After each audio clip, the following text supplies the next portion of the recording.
Hi guys, my name is Ariel. Welcome back to my channel, and today I'm doing a very long overdue wrap up of the books that I read in March and April. The last few months have been a lot with the Black Lives Matter protests and the weird pandemic that everybody is pretending is not real anymore. There's just like a lot of stuff that has been taking up a lot of my thought and time. And honestly, if you're watching this right now, I really appreciate that because I, for one, have not been able to consume a lot of booktube content at this time. It's just been very hard to escape when reality is so horrifying, I guess I could say. But the thing is that these things, especially with police brutality and the killing of Black people, have been happening for years. It's just now getting the attention that it should have always gotten. Not to say that I'm happy that's happening, but I'm glad that it's so in people's face that hopefully real change will actually be happening. Some changes have already been made. I'm a little wary of the changes that are being promised, especially by virtue signaling corporations, but that's an entirely different other conversation. But I didn't want to go on into this wrap up before first acknowledging the protests and things that have been going on out in the world. I will leave links in the description box below on ways that you can help.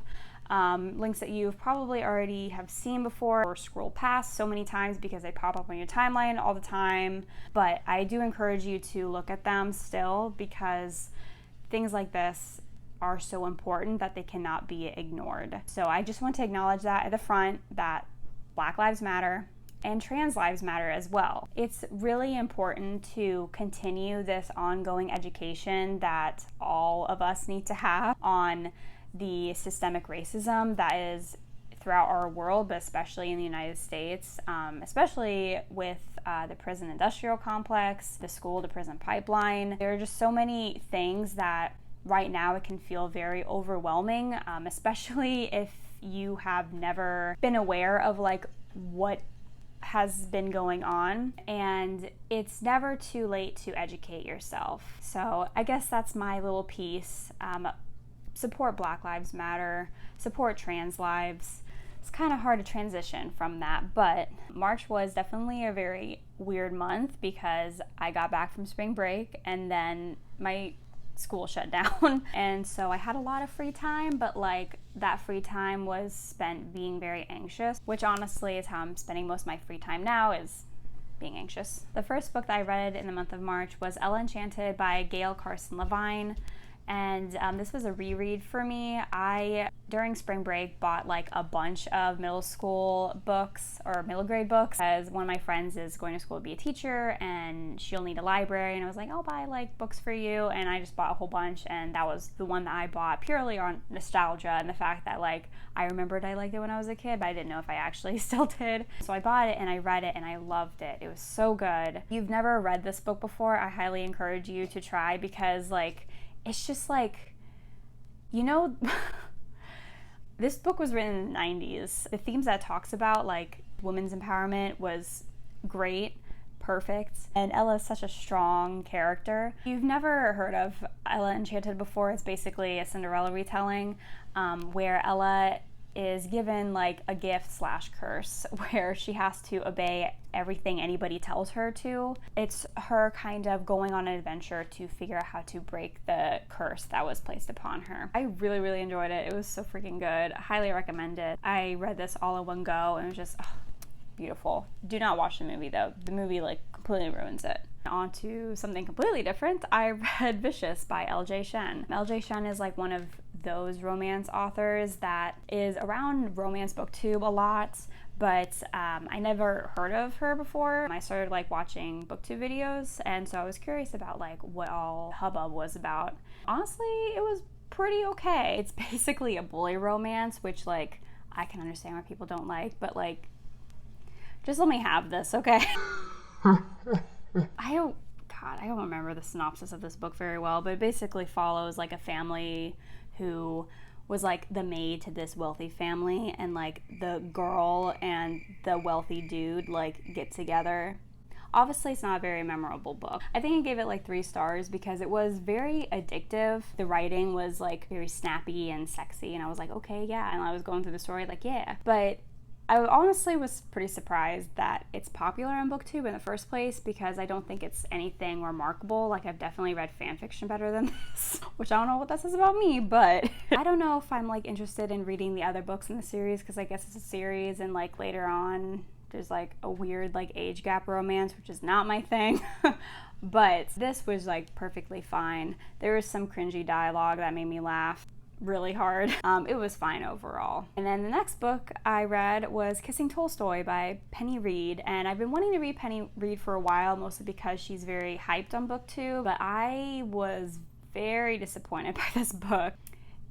What drew me to this book was basically that it follows a girl who goes on a blind date, and the blind date ends like kind of badly and she like leaves, and then later on she goes to a Russian literature class, and the guy that she ditched is the professor. I was originally attracted to this because I was kind of intrigued that like the love interest is a literature professor, specifically on like Russian literature. I don't know anything about Russian literature. I don't think I've ever read like a Russian literature book. How many times can I say Russian literature? But I thought it would be interesting, and it was just really meh. Like, I felt like the conflict was really silly, and I didn't really like the writing. I felt like it was very plain. Honestly, I zoned out while reading it, which sounds terrible, but I also thought it was really weird to like mention every other second how obsessed the main female protagonist was with Russian literature. That's not even her major. I think she was like a nursing major or something like that, but she was like obsessed with Russian literature and like knew all the books, and like she was that person who read the books before everybody else. But I also felt like the professor was like very unlikable, and like their relationship was not very well developed at all. I didn't feel any chemistry, period. So I gave it like 2 stars. It's okay. I feel like 2 stars is probably a little bit too generous. It's not the worst thing I've ever read. If it sounds at all interesting to you, I guess you could check it out, but honestly, between this and Vicious, I liked Vicious a lot more. So, and then I read Culti by Mariana, and I loved this book. It was so good. I read this on audiobook during the peak of quarantine, and I was walking around the neighborhood listening to audiobooks, and this really just saved my life. The audiobook narrator I do want to shout out because she was awesome, and this was my first Zapata book, and she's also another romance author that is very popular on BookTube, in case you couldn't tell. I kind of like to jump the bandwagon a little bit, but this one was very different than the other 2 books I read because I'm a sucker for slow burn romance, and I really, really love this book. It basically follows the main character of Sal, who is a professional women's soccer player, and when she was young she had a huge crush on a very famous soccer player that she was inspired by, and inspired her to become a professional soccer player. And years later, he actually is hired on to be an assistant coach to her team, and that's when they like meet officially for the first time. And it's just, I don't want to spoil anything else besides that, because if you love slow burn romances, and I mean like slow burn, really good character development romances, like look no further because this is like really good. I don't know how else to say it. It's not a perfect romance because there were definitely some things that like I felt were a little bit rushed, especially towards the end, but this is just like a lovely romance. And I've never read I've read like one other sports romance that we won't talk about, but this one I really, really liked, and kind of made me like change my mind, like maybe I could read some other sports romances. I really want to read her other book. I don't remember what it's called. I'll put a picture here. I want to read that book. And then after reading so many romances back to back, because I just wanted the escapism, is that a word? I decided to pick up a thriller, and I was scrolling through the audiobooks available in my library app, and I saw Emma in the Night by Wendy Walker. And it was one of those, I feel like this is one of those books that like is on BookTube and Bookstagram all the time, but you aren't really interested in it, but you see it so often that it kind of gets stuck in the back of your mind. So that way, when you see it available on your library app, you just go, oh, I'll listen to that. And you listen to it and become severely disappointed. I really did not like this book. I don't know what it was about it, because like thinking back, I feel like I don't know. I was just like, by the first third, I was just so over it that I stopped like caring what happened. Actually, that's not true. About a third of the way of the book, I kept thinking about ways the book could be better, and I kept imagining ways that it could end. And honestly, if you can think of ways that the book can end better than like what actually unfolds in a thriller, I wouldn't even call this a thriller. I guess I would call it like more of like a family drama. I guess there was like one major twist that wasn't even really like a twist. It was just like oh, that happened. I didn't even explain what this book was about, but it's basically about two sisters that disappear, and then years later the youngest sister shows back up, and there's a detective and like a child psychologist, I think, who investigated her like file and is very suspicious about the family that claims they like are missing.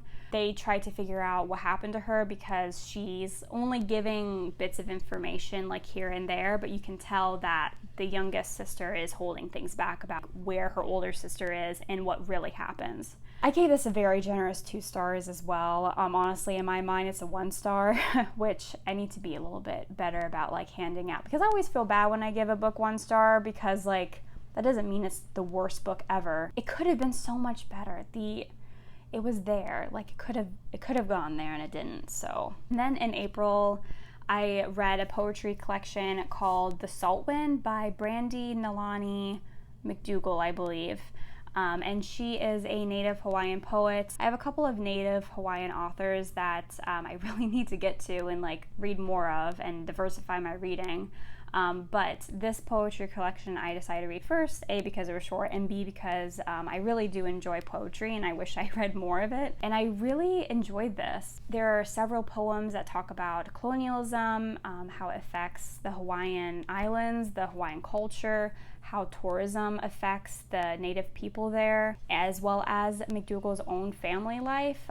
Several personal poems that detail how that generational trauma trickles down and affects even her own life and her own family. There were several poems written in Native Hawaiian that I couldn't read, but that didn't really detract from my enjoyment of it, because this was honestly a really solid, beautiful collection of poetry, and yeah, I just really, really enjoyed it. Also in April, I read the Princess and the Frog series, which inspired the Disney movie. There's actually a whole series of books. There are 4, technically 5 books, including a prequel, but I didn't read the prequel.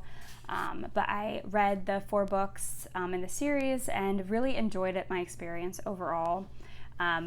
Basically, it did inspire the Disney movie, so it's obviously about a princess who kisses a prince frog and she turns into a frog. It is a middle grade series, and it was written in like early 2000s, and that's very obvious.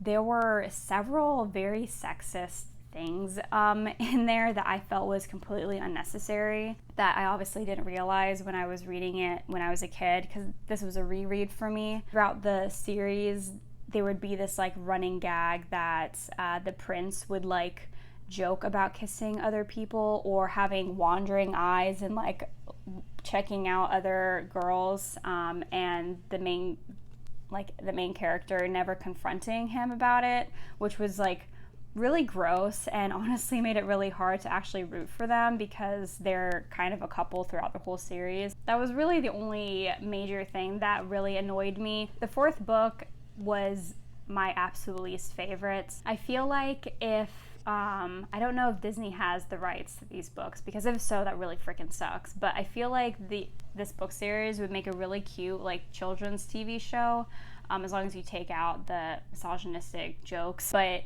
they go through all these adventures, and there's like dragons and mermaids and like time traveling. It's really cute, and reading the books brought back so much nostalgia for me. So overall, it was a really nice reading experience. And then in between reading the series, I read Fixer Up by Tessa Bailey. I was apprehensive reading this book because I feel like there was so much hate given to it because of like, I guess, how kinky it is, which I honestly, having read it, can completely understand. The book really isn't that bad, I feel like. I gave it 3 stars but I didn't hate it. There were points where I actually really liked it. Is this like a new favorite romance of all time? No, we'll get to that. But there were things I really liked about it. It basically follows a girl named Georgie who is an actual clown.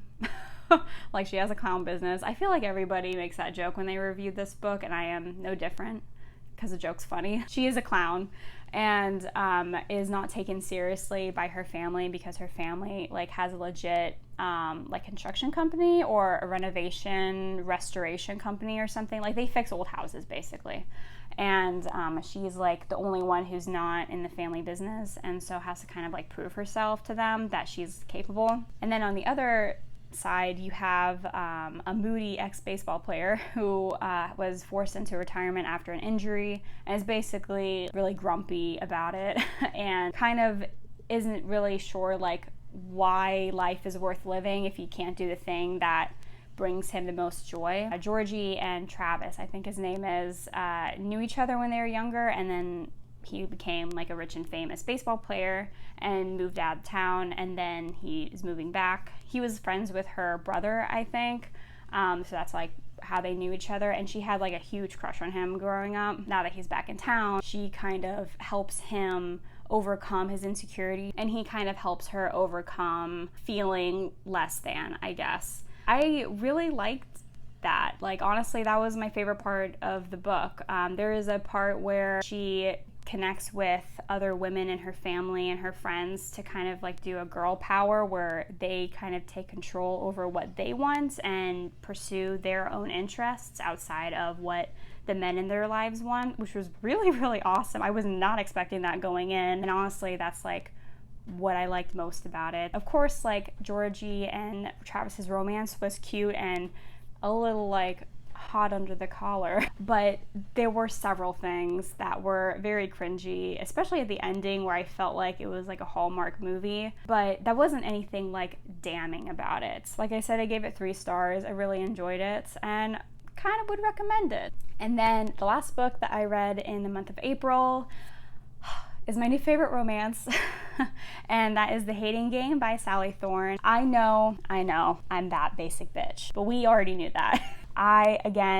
This is one of those books that has been around for forever, and everybody talks about how great it is and how cute it is and how romantic it is, and they would be right. I loved this book so much. I was addicted to the audiobook. Like, once I started it, I could not stop until I finished it, and then I finished it, and then I cried. This basically is an office romance story, kind of a hate to love situation where 2 merging companies, there's like the cute and quirky publishing company and like the very strict and money-oriented publishing company have to combine, and the assistants to both of the CEOs like work in the same office, and they kind of like have this hating game where they kind of pull pranks on each other or pretend that they don't like each other in front of other people, kind of in a way that's like obviously flirty, but like they hate each other. I really like this. I listened to an audiobook, and I'm just waiting for the chance to buy my own physical copy because it was just so good. I just think the cover is so ugly. So those are all the books that I read in the months of March and April. I really appreciate you guys watching this video, and I'll see you guys next time. Bye!